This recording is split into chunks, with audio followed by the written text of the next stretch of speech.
Since 2022, it has become legislation that workplaces address psychosocial hazards in the workplace.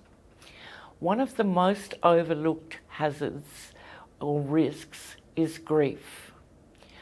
Why? Because it's something that we're not comfortable with talking in the workplace.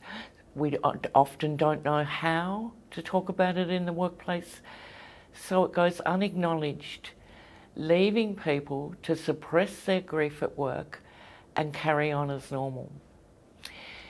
We have 2 days bereavement leave, barely enough time to even organise a funeral, let alone have some space to grieve.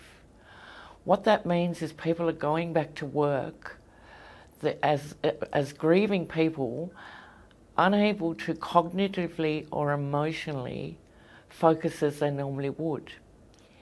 Yet, it's as business as usual. What happens then is mistakes are made and it becomes a risk to the organisation and to the person.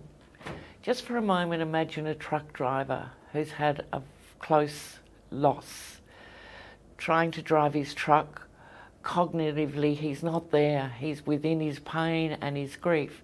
That can quickly become a real risk, and it can cause the workplace and the person much more pain following on from a loss.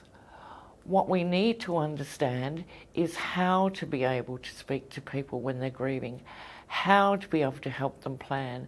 And the only way to do that is to actually have an understanding of grief literacy. The reason most people fear discussing this is because we simply don't know how to do it. Once we do know how to do it, we can support that person through their grief.